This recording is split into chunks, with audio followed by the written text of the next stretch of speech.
Bonjour à tous. Donc je vais prendre dans Nombre le chapitre 14 et juste reprendre un petit peu au-dessus pour nous remettre bien dans l'histoire de ce qui s'est passé. Donc le pays que nous avons parcouru et exploré est une terre qui consume ses habitants. Quant à la population que nous y avons vue, ce sont tous des gens très grands. Nous y avons même vu des géants, des descendants d'Anak, de cette race de géants. À côté d'eux, nous avons l'impression d'être comme des sauterelles. Et c'est bien l'effet que nous leur faisions. La rébellion des Israélites. Alors, toute la communauté se souleva, se mit à pousser de grands cris, et le peuple passa toute la nuit à pleurer. Tous les Israélites critiquèrent Moïse et Aaron, et toute la communauté leur dit « Si seulement nous étions morts en Égypte, ou du moins dans ce désert, pourquoi l'Éternel veut-il nous mener dans ce pays-là pour nous y faire massacrer par l'épée, tandis que nos femmes et nos enfants deviendront la proie de nos ennemis? Ne ferions-nous pas mieux de retourner en Égypte ?» Et ils se dirent l'un à l'autre « Nommons-nous un chef et retournons en Égypte. » Moïse et Aaron tombèrent face contre terre, en présence de toute l'assemblée réunie des Israélites. Josué, fils de Nun, et Caleb, fils de Yéphouné, qui faisaient partie de ceux qui avaient exploré le pays, déchirèrent leurs vêtements et dirent à toute la communauté des Israélites : « Le pays que nous avons parcouru et exploré est un excellent pays. Si l'Éternel nous est favorable, il nous y mènera, et il nous donnera ce pays ruisselant de lait et de miel. Seulement, ne vous révoltez pas contre l'Éternel, et n'ayez pas peur des gens de ce pays, car nous n'en ferons qu'une bouchée. » Leur ombre protectrice s'est éloignée d'eux, tandis que l'Éternel est avec nous. Ne les craignez donc pas. Toute la communauté parlait de les tuer à coups de pierre, quand la gloire de l'Éternel apparut sur la tente de la rencontre aux yeux de tous les Israélites. L'Éternel dit à Moïse : « Combien de temps ce peuple me méprisera-t-il encore ? Quand cessera-t-il de me refuser sa confiance, alors que j'ai produit au milieu d'eux tant de manifestations extraordinaires ? Je vais le frapper de la peste pour l'exterminer. Puis je formerai à partir de toi un peuple plus nombreux et plus puissant que lui. » Moïse répondit à l'Éternel : « Les Égyptiens savent que c'est toi qui as fait sortir ce peuple de chez eux par ta puissance, et ils l'ont dit aux habitants de ce pays qui ont appris que toi, Éternel, tu es parmi ce peuple, à qui toi, Éternel, tu apparais de façon visible, que ta nuée se tient au-dessus d'eux, et que tu marches à leur tête dans une colonne de nuée le jour et dans une colonne de feu la nuit. Si tu fais périr ce peuple tout entier, les nations qui ont entendu parler de toi diront : l'Éternel n'était pas capable de faire entrer ce peuple dans le pays qu'il leur avait promis par serment. Il les a massacrés dans le désert. Maintenant de grâce, que la puissance du Seigneur se manifeste dans toute sa force, selon ce que tu as déclaré en disant : l'Éternel est patient et riche en amour. Il pardonne faute et péché, mais il n'acquitte pas le coupable, et il fait payer aux fils le péché des pères jusqu'à la 3e, voire la 4e génération. Pardonne, je te prie, la faute de ce peuple, en vertu de ton immense amour, tout comme tu n'as cessé de pardonner à ce peuple depuis qu'il est sorti d'Égypte. L'Éternel répondit : je lui pardonne, comme tu l'as demandé. Néanmoins, aussi vrai que je suis vivant et que toute la terre sera remplie de la gloire de l'Éternel, aucun de ces hommes qui ont vu ma gloire et les manifestations extraordinaires que j'ai produites en Égypte et dans le désert, qui m'ont provoqué déjà 10 fois et qui ne m'ont pas obéi, aucun de ces hommes ne verra le pays que j'ai promis par serment à leurs ancêtres. Aucun de ceux qui m'ont méprisé n'y entrera. Mais mon serviteur Caleb a été animé d'un esprit différent. Il m'a obéi sans hésitation jusqu'au bout. C'est pourquoi je le ferai entrer dans le pays où il s'est déjà rendu, et ses descendants en hériteront. Comme les Amalécites et les Cananéens demeurent dans la vallée, dès demain, je vous ferai demi-tour. Dès demain, vous ferez demi-tour et vous retournerez au désert en direction de la mer des roseaux. L'Éternel poursuivit en disant à Moïse et à Aaron, « Combien de temps encore vais-je laisser cette communauté rebelle se plaindre contre moi? Car j'ai bien entendu les plaintes incessantes des Israélites contre moi. Dis-leur, aussi vrai que je suis vivant, parole de l'Éternel, je vous traiterai selon les plaintes que vous m'avez exprimées. Vos cadavres tomberont dans ce désert. Vous tous qui avez été recensés, vous qui avez donc 20 ans et plus, puisque vous êtes plaints contre moi, en aussi grand nombre que vous êtes. Vous n'entrerez pas dans le pays où j'avais promis par serment de vous y installer, excepté Caleb, fils de Yéphuné, et Josué, fils de Nun. Mais vos enfants, dont vous avez dit qu'ils deviendraient la proie de l'ennemi, je les y conduirai. Et ils connaîtront le pays que vous avez méprisé. Quant à vous, vos cadavres tomberont dans le désert, où vos fils seront nomades pendant 40 ans. Ils supporteront ainsi les conséquences de votre infidélité à mon égard, jusqu'à ce que le désert ait englouti tous vos cadavres. Vous avez mis 40 jours à reconnaître le pays, eh bien vous porterez les conséquences de vos fautes durant 40 ans. 1 année par jour. Ainsi, vous saurez ce qu'il en coûte de m'abandonner. Moi l'Éternel, j'ai parlé. Oui, c'est ainsi que je traiterai cette communauté rebelle qui s'est liguée contre moi. Ils disparaîtront dans ce désert. C'est là qu'ils mourront. Les hommes que Moïse avait envoyés reconnaître le pays et qui, à leur retour, avaient entraîné toute l'assemblée à se plaindre contre lui en décriant le pays. Ces hommes qui avaient débité de mauvais propos contre le pays moururent frappés d'une mort brutale devant l'Éternel. Des hommes qui étaient allés prospecter le pays, seuls Josué, fils de Nun, et Caleb, fils de Yéphuné, restèrent en vie.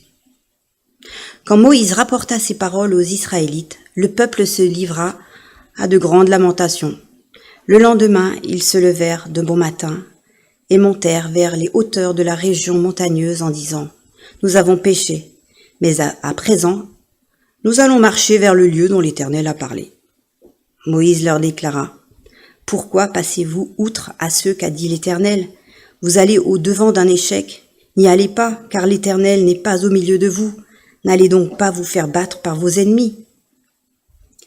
Car vous trouverez les Amalécites, les Cananéens sur votre chemin, et vous vous ferez massacrer. Comme vous vous êtes détournés de l'Éternel, il ne sera pas avec vous. » Dans leur présomption, ils montèrent quand même vers les hauteurs de la région montagneuse. Mais ni le coffre de l'alliance de l'Éternel, ni Moïse ne quittèrent le camp. Les Amalécites et les Cananéens qui demeuraient sur les montagnes descendirent, les battirent et les écrasèrent, en les poursuivant jusqu'à Horma.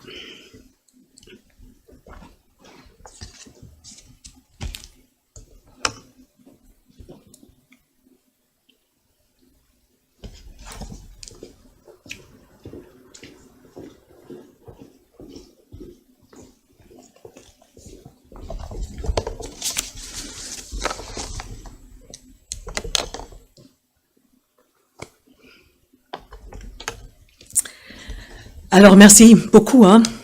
C'était déjà la prédication. On a chanté pour la gloire du Seigneur, pour sa grandeur. On a regardé vers lui, et ça change un peu tout. C'est le bon point de vue, on peut dire. Et c'est notre foi, parce qu'on a un grand Dieu, et ça, c'est formidable. On a des promesses, on a des bienfaits du Seigneur, et après, on va voir aussi les résultats. Alors, regardez cette image.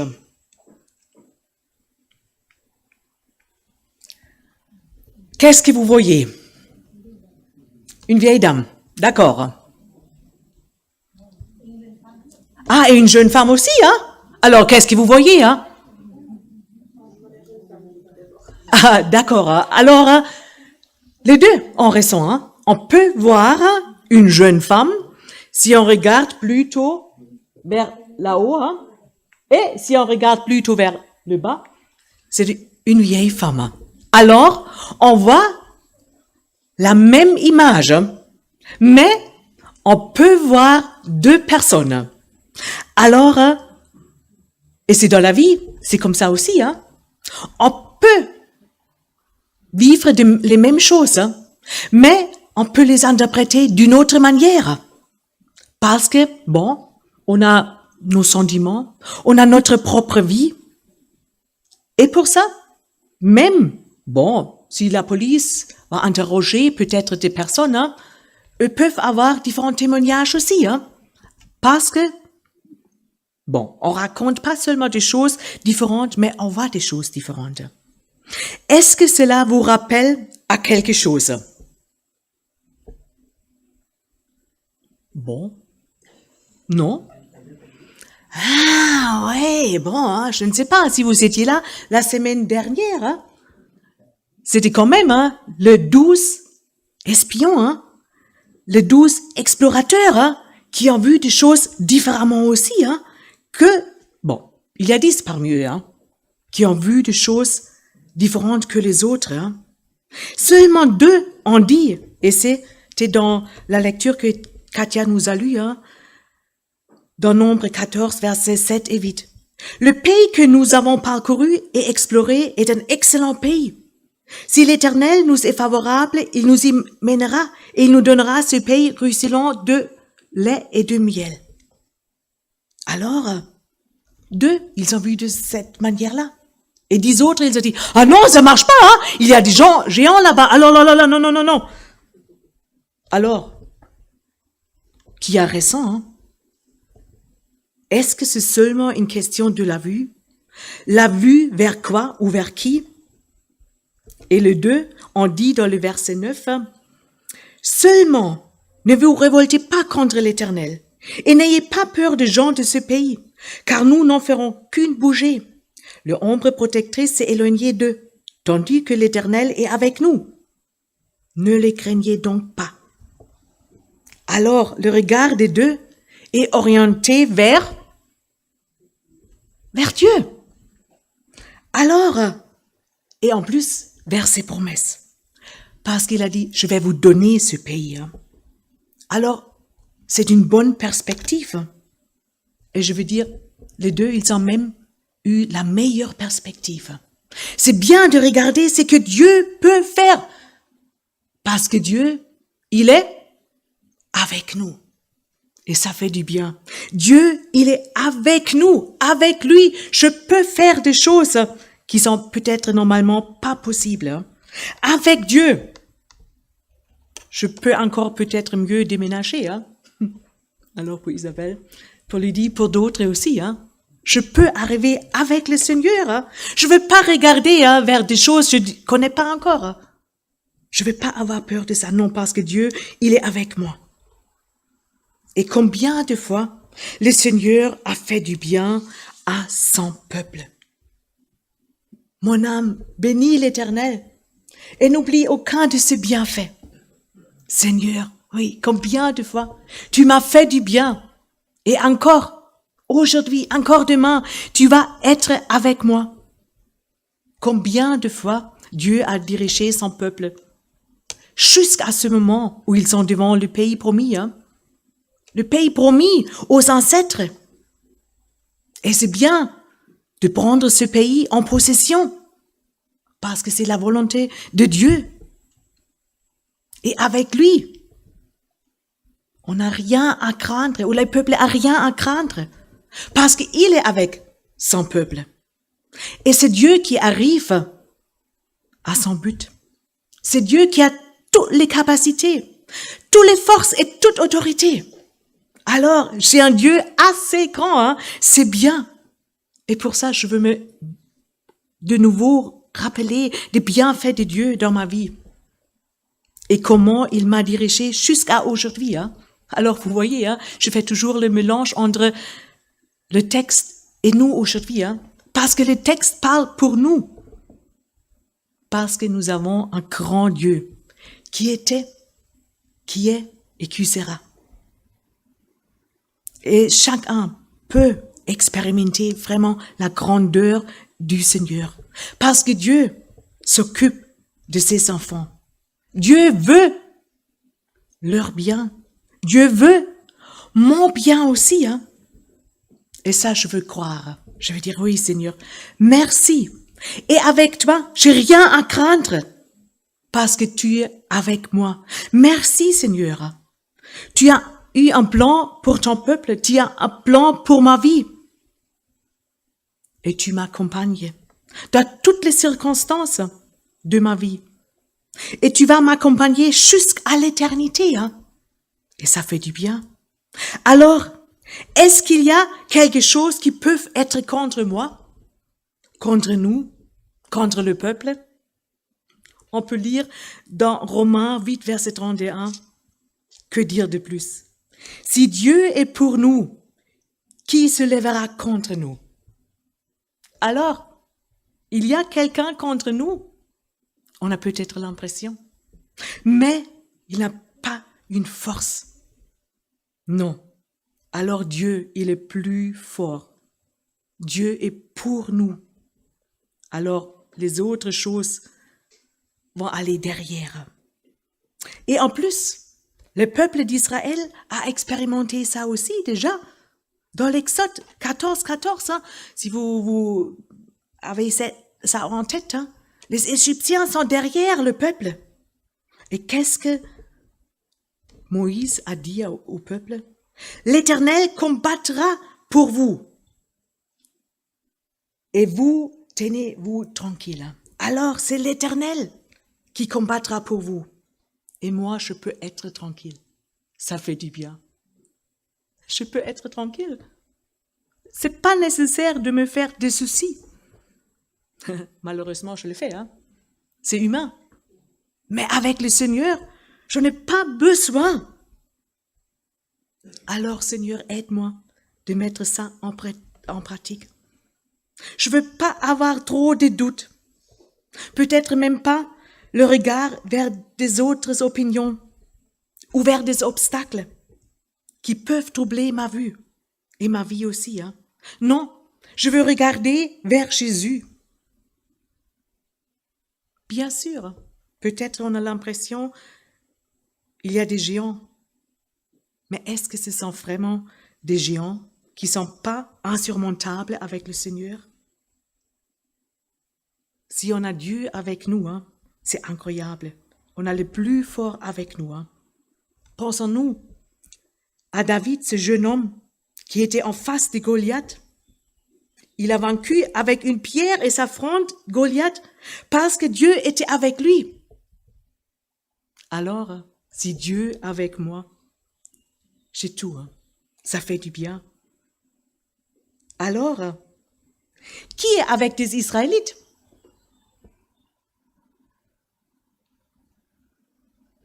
Bon, personne? Mes amis, vous croyez pas, hein? Qui est avec des Israélites? Dieu. Qui est avec vous? Ah! Ça revient un peu plus fort, hein? Dieu, il est avec nous, hein? Est-ce que je crois ça? Ouais. J'espère qu'on croit ça. Et pas seulement croire, de mettre ça dans notre vie, hein? J'ai Dieu avec moi. Je me laisse pas trembler, hein? Dans ma vue, hein? Alors, ici, dans notre texte, on a l'opinion de 10 personnes contre l'opinion de 2 personnes. Alors, à qui faut-il faire confiance? Ah bon, à Dieu, ouais, c'est ça, hein? Déjà, hein, vous avez bien retenu quelque chose, hein? Alors, mais je veux demander aussi, est-ce que je fais plutôt confiance à la majorité? Bon, il y a quelques-uns qui vont dire, ah non, pas vraiment ça, hein? Souvent, c'est notre réaction normale. Nous croyons à la majorité, hein, aux scientifiques, aux responsables, au mainstreaming. Parce que eux savent bien des choses. Hein. Eux connaissent apparemment mieux la situation. Et moi, je suis tentée d'arrêter d'utiliser mon cerveau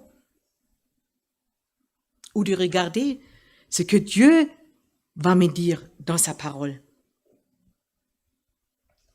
Je ne me oriente pas vers le Seigneur et je ne reste pas devant lui.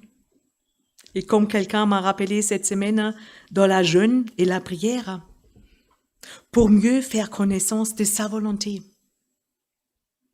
C'était un beau rappel. Hein? Merci Rose. Et elle a même dit, hein, et on peut jeûner et prier avec toi aussi s'il y a des choses. Et ça fait du bien. C'est la force de notre communauté aussi, hein, d'être ensemble devant le Seigneur, hein, pour bien voir des choses, pour regarder vraiment vers le Seigneur. Alors, est-ce que j'ai cette habitude de regarder vraiment vers le Seigneur et pas vers d'autres choses? Et pour ça, c'est aussi bien d'utiliser son propre cerveau et la Bible pour pas tomber dans des pièges, de pas vraiment suivre seulement la majorité, hein. Non, d'avoir ma conviction que Dieu, il est avec moi, il est le plus fort.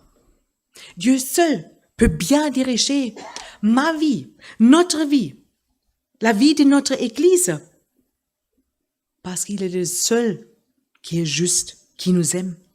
Et pour ça, c'est bien de regarder vers lui, de lire sa parole, d'entendre sa voix et de mettre sa parole en pratique. Toujours Dieu d'abord, en sachant que lui seul veut et peut faire du bien pour nous. Mais nous voyons, hein, c'est un peu humain, hein, il y a une irritation parmi le peuple. 10 contre 2. Ou on peut dire, si on compte Aaron et Moïse aussi avec 10 contre 4. Alors, à qui est-ce qu'on va faire confiance? Ou quelle est plus forte peut-être dedans?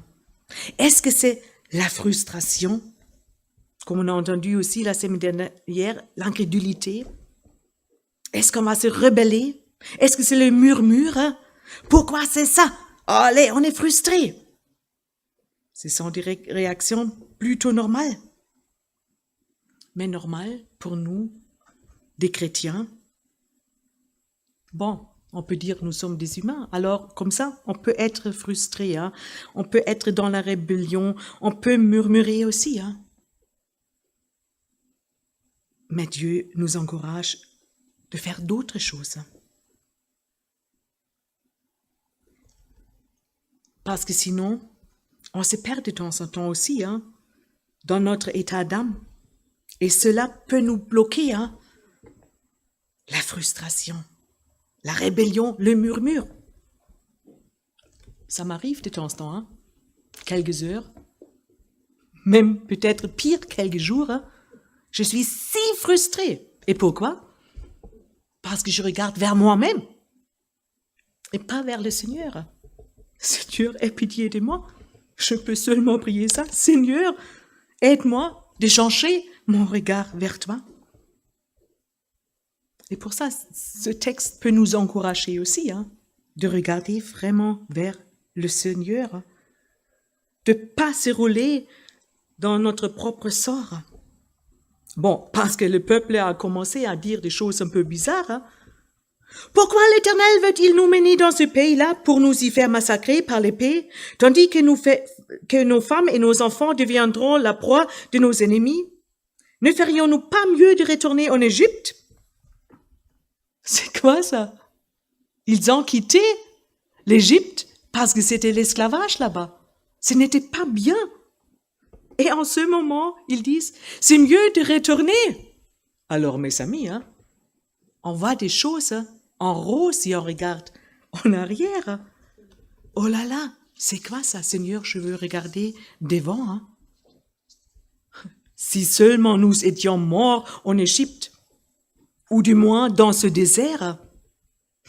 Waouh, c'est quoi? C'est la frustration, la situation actuelle qui bloque toute autre pensée et point de vue. Le noir voile la vue du peuple. Eux aiment mieux mourir dans le désert que d'entrer dans le pays promis. Alors Dieu, il a un but, un si bon but, et nous voulons mourir avant. Ah non, c'est dommage. Mais Dieu les a pris après au sérieux. Hein. Alors ça bloque. Mes amis, ça bloque mes blocs. Ouais, c'est la frustration, mais bon, hein, ils vont me débloquer. Hein. Non, sinon c'est pas grave. Hein. Ouais, merci. Hein. Alors, parce qu'après, hein, Dieu a repris cette idée hein, du peuple, du leur. Aussi vrai que je suis vivant, parole de l'Éternel, je vous traiterai selon les plaintes que vous m'avez exprimées. Vos cadavres tomberont dans ce désert. Vous tous qui avez été recensés, vous qui avez donc 20 ans et plus, puisque vous vous êtes plaints contre moi, un assez grand nombre que vous êtes, nous n'entrerons pas dans le pays où j'avais promis par serment de vous installer. Expectez Caleb, fils de Jephunneh, et Josué, fils de Nun. Dieu a pris le peuple au sérieux. Ouais. Vous pouvez rester dans le désert. Vous pouvez mourir là-bas. Oh Seigneur, ça on voulait pas dire, hein? Eh ben, Dieu nous prend au sérieux, hein? Si on dit des choses, et je me demandais, aïe, aïe, aïe, combien de fois je dis peut-être aussi des bêtises? Et si Dieu va tout de suite les accomplir? Bon, c'est bien de faire attention à ce que je vais dire, à ce que je pense aussi, hein. C'est mieux de contrôler mes pensées et de prier et demander la sagesse de Dieu.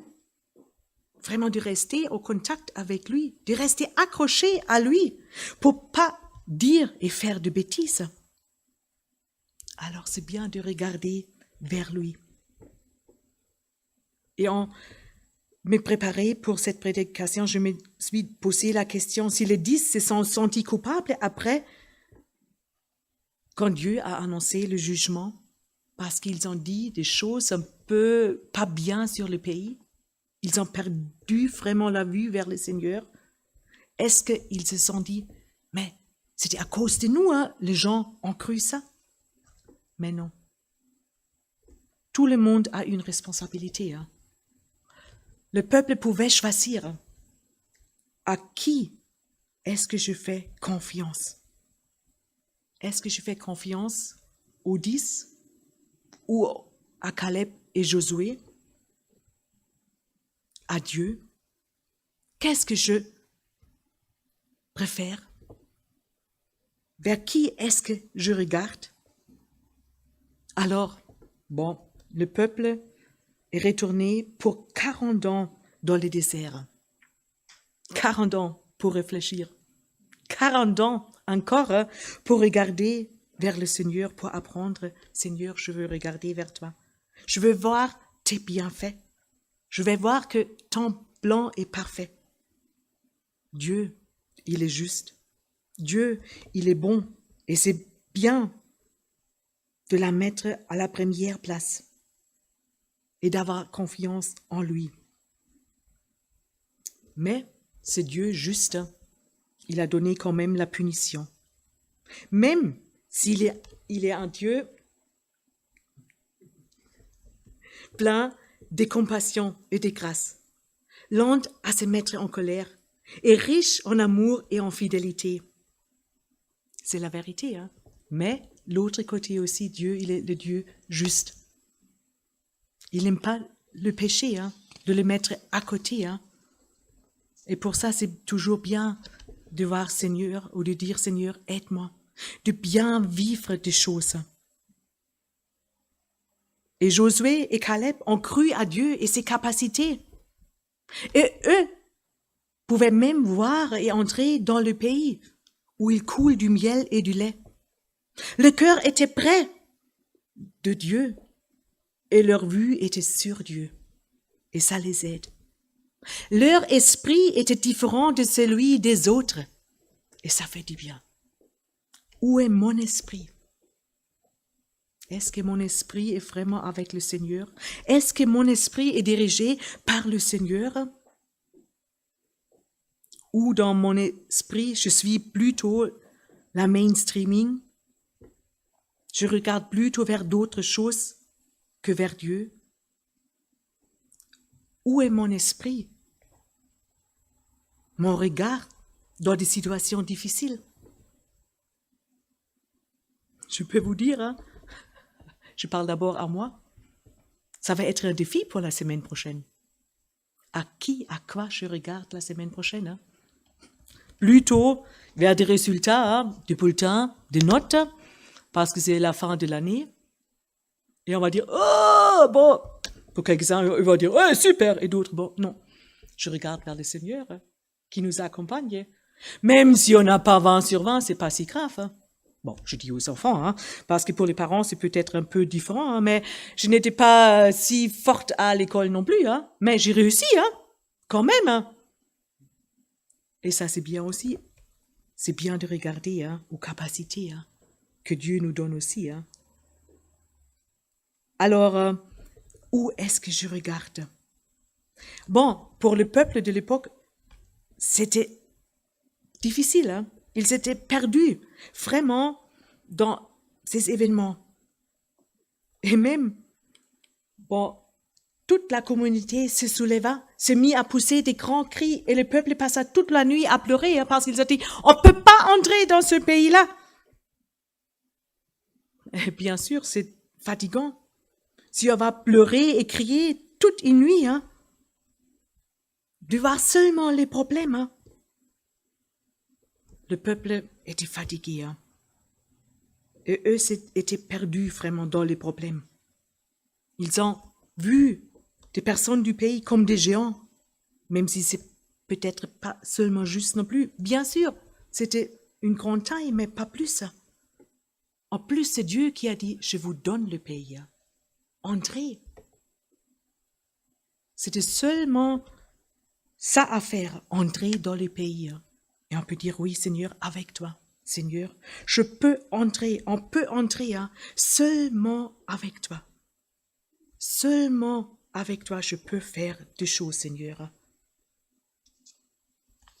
Et après aussi, hein, le peuple s'est révolté contre Dieu, mais aussi contre Moïse et Aaron, contre les dirigeants. Et c'est pas toujours facile pour les dirigeants si le peuple se révolte. Parce que bon, c'est un peu désagréable, hein. Bon, on voit ça aussi dans la politique, hein. Alors, si les gens sont contre quelqu'un, après, ça dépend si c'est juste ou pas, hein. Mais ils se sont révoltés encore une fois contre Moïse, le pauvre Moïse. Combien de fois les personnes se sont déjà tournées vers lui, hein. Et même Dieu, il a dit, et ça on a entendu aussi, hein, dans une des prédications, dans Nombre 12, mais moi, Dieu, je suis vraiment avec mon serviteur Moïse, qui est fidèle dans toute ma maison, car c'est de vive voix que je lui parle de façon claire et non dans un langage énigmatique, et il voit l'Éternel d'une manière visible. Comment donc n'avez-vous pas craint de quitter mon serviteur Moïse? Alors, pourquoi vous faites pas confiance? Combien de fois le peuple tombe encore dans des pièges de pas accepter la parole de Moïse non plus, parce qu'il a la parole de Dieu d'abord. Combien de fois je tombe aussi, hein, dans la piège de la critique. Et je m'éloigne aussi du Seigneur parce que de temps en temps, je critique même Dieu, hein, parce qu'ici, c'était contre Dieu. C'était l'incrédulité, hein, que Dieu n'est pas capable de laisser son peuple entrer, hein, dans le pays promis, hein. Alors, et Dieu, cette situation l'a frustré, hein. Combien de temps ce peuple me méprisera-t-il encore? Quand cessera-t-il de me refuser sa confiance, alors que j'ai produit au milieu d'eux tant de manifestations extraordinaires? Je vais les frapper de la peste pour l'exterminer. Puis je formerai à partir de toi un peuple plus nombreux et plus puissant que lui. Dieu est fatigué. Combien de temps Dieu est peut-être fatigué de moi aussi? Combien de fois il va dire, oh Évelyne, qu'est-ce que tu fais encore? Mais, et ça fait du bien, dans 2 Timothée 2, verset 13, c'est écrit, si nous sommes infidèles, lui, il demeure fidèle, parce qu'il ne peut pas se renier lui-même. Ça, c'est l'évangile pour nous, hein. Alors Dieu, il reste même fidèle, même si nous sommes infidèles. Alors, même si nous faisons du mal au Seigneur, il nous aime. En plus, si nous revenons vers lui. Alors, Dieu, il était frustré. Il dit, j'arrête avec ce peuple-là. Mais qu'est-ce que Moïse a fait? Il a pris son rôle comme grand prêtre. Il a repris son travail d'intercesseur au sérieux. Seigneur, qu'est-ce que ça va donner comme image s'il te laisse tomber ton peuple? Il a intercédé pour le peuple. Et ça fait du bien d'avoir des personnes qui intercèdent pour les autres. Moïse, il pouvait dire, je peux être flatté, Dieu veut faire quelque chose à travers de moi, c'est bien. Ouais, ça pourrait être bien, mais Dieu veut d'autres choses. Ou Moïse a appris pour ça. Et Moïse, il est allé vers le Seigneur. Il veut que Dieu soit glorifié et loué, même dans des choses si difficiles. Et on voit, c'est Moïse, c'est pas la première fois qu'il a intercédé et qu'il a renoncé même de dire à Dieu non, regarde vers ton peuple et pas vers moi. Parce qu'il sait aussi, je suis faible aussi. Après, il pouvait pas non plus entrer dans le pays promis, parce qu'il a péché aussi. Mais cette fois-ci, il a intercédé encore une fois pour son peuple. Alors, j'aimerais bien être une personne comme Moïse qui intercède.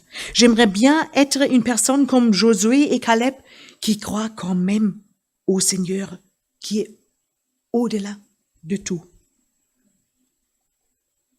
Je veux regarder vers lui. Je veux mettre mon focus sur Dieu et sa gloire. Et après, Moïse, il a dit des choses sur Dieu. Il a interpellé. Mais Dieu, tu es le Dieu d'accompagnateur.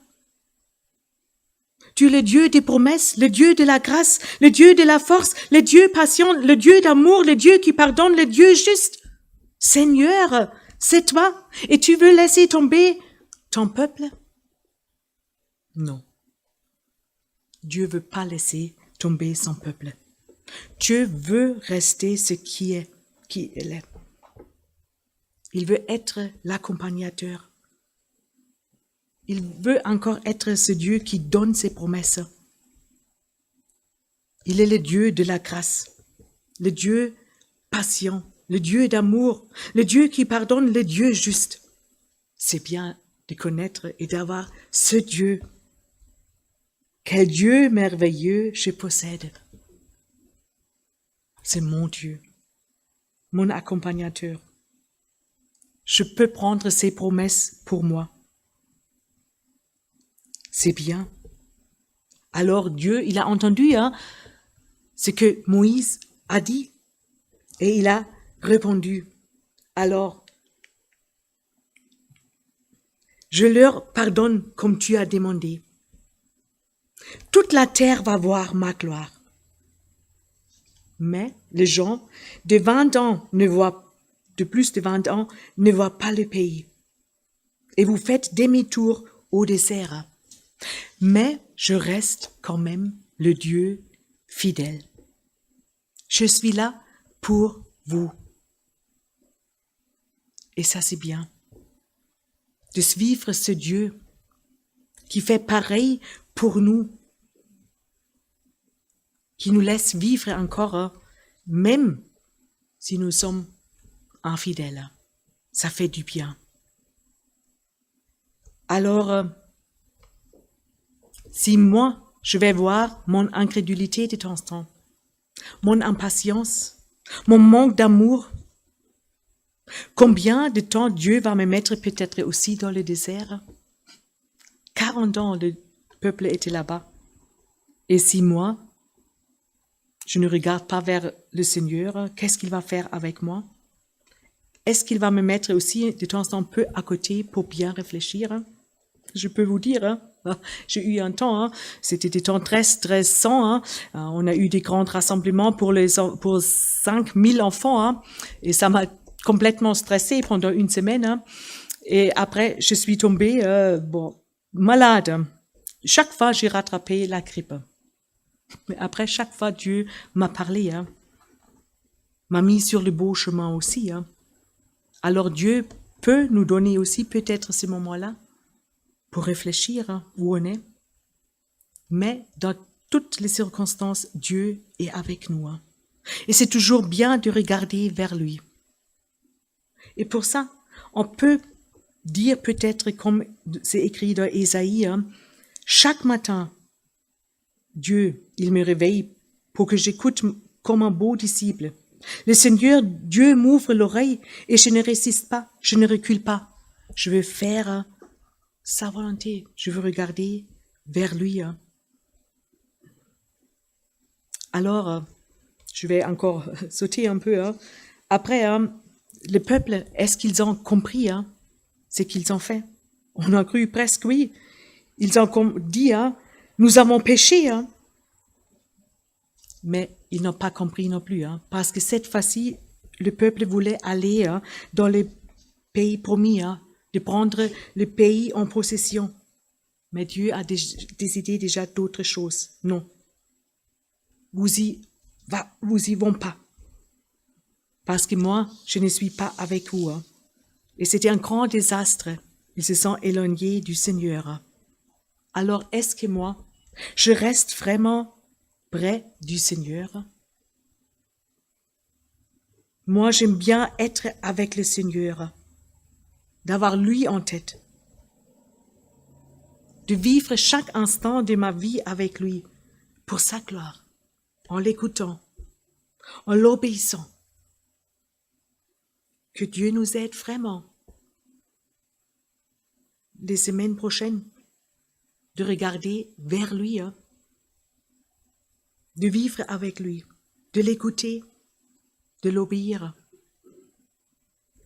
Et pour ça, peut-être la conclusion ou peut être ça. Mettre mon regard, ma vue sur Dieu, sur Jésus. Faire confiance à Dieu. Voir le bienfait de Dieu. Ce qu'il a déjà fait pour moi, il va encore faire. Être une personne concentrée sur Dieu et aussi prête à intercéder. Être une personne qui suit Dieu et pas le mainstreaming.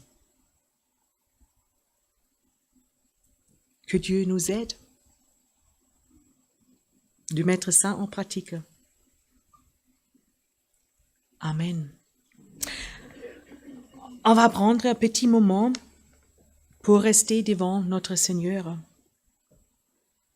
Peut-être pour lui dire quelque chose et pour prendre une décision pour les semaines à venir.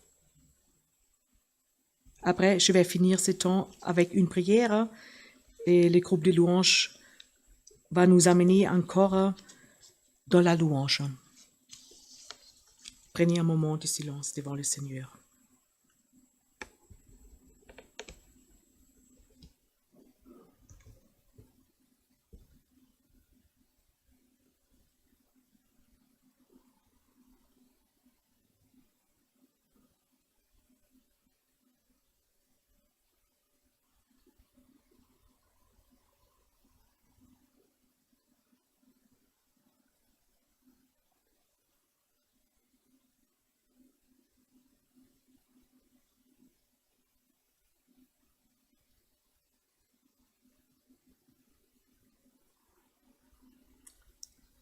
Seigneur, je veux être une personne devant toi.